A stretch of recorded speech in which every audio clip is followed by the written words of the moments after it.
On this week's episode of COS Now, two major committee victories moved us closer to making history, starting in Idaho, where passionate grassroots supporters showed up in full force to push our resolution forward. And in Iowa, COS took another step through the legislative process, setting the stage for a crucial vote this week. All that and more on COS Now.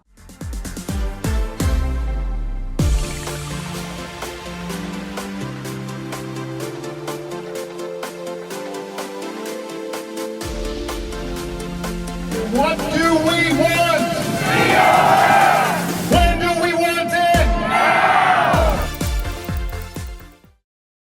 Happy Monday, everybody! I'm your host, Rachel Martin, and on this show, we break down all the latest news in the Convention of States movement. Make sure that you like this video, subscribe to the channel, and ring that notification bell so you never miss a new upload. With that, we had two committee victories last week. So first, let's visit the gem state. The Idaho House Committee on Judiciary, Rules, and Administration considered the COS application for an Article 5 convention. Droves of COS grassroots supporters testified in favor of HCR 10, as introduced by State Representative Jordan Redmond. COS Senior Advisor Rick Santorum provided expert testimony. Then, the legislators discussed their thoughts on the resolution. Here's State's Representative John Schertz. But the question that has been in my mind, and I know it's been sparked by so much of the conversation we had today, if you believe the Constitution is a divine document, which I agree, 100% agree with, then why is this in here if not to use? Why is this in here if not for a time such as this, right now, today? Why? And in as much conversation as I've had about this, I can't come to a thought except for when the people's voices need to be heard, that is there to be heard. After a series of motions, the committee agreed to send our resolution to the Idaho House floor with a do pass recommendation. Meanwhile, in Iowa, a subcommittee of the House State Government Committee heard from the public on our resolution. Here's State Director Karen Schuster. Congress has had the power to propose amendments that would rein in the federal government. It hasn't, and it won't. This is a problem the framers foresaw, and the very reason they gave us a second amendment to propose amendments. 88% of Americans support term limits, 71% want more limitations on federal power, 68% are in favor of a resolution like HJR 6, which calls for a meeting of the states to propose amendments establishing term limits, spending limits, and jurisdiction limits on the federal government. The subcommittee voted 2-1 to advance COS to the full committee, which is expected to vote sometime this week.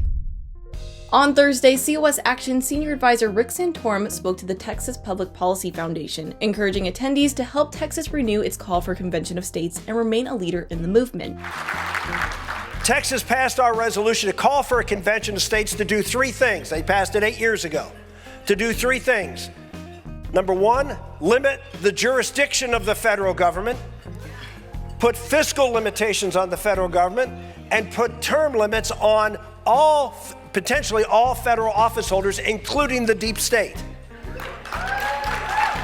You passed that, but you also passed it with a sunset clause, which sunsets now.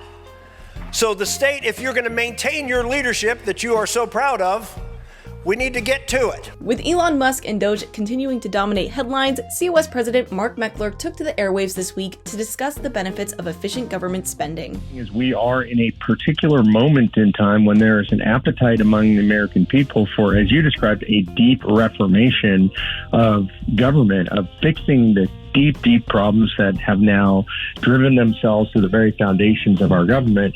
And this methodology given to us by the framers is the way to do that. It's to go back and to be able to say to the federal government, for example, that we don't want people like Mitch McConnell or Nancy Pelosi or Chuck Schumer serving for 40 years in the United States Congress until they're no longer even cognitively able to do so. So there's an appetite for this among the American people. Check out that full interview on Convention of States YouTube and Rumble channels. And that brings us to the final 5 highlights. COS Action's open letter to Trump has now surpassed 50,000 signatures with a goal of reaching 1 million. In order to put that letter on President Trump's desk, sign your name at conventionofstates.com/Trump. COS volunteers are holding Surge Days across the country, including Oklahoma, Indiana, Utah, and Texas. Surge Days enable COS activists to engage with legislators at their state capitals. Oklahoma State Superintendent Ryan Walters, who supports Convention of States, even stopped to speak with the attendees. The Hawaii team updated readers on their annual annual series of Capitol events. You can read more at conventionofstates.com/blog. COS continues to grab headlines in local publications, including Iowa, Michigan, Kansas, Georgia, and Minnesota. Finally, check out these snapshots from recent COS events, including in Oklahoma, Kansas, Hawaii, Vermont, Tennessee, and Texas.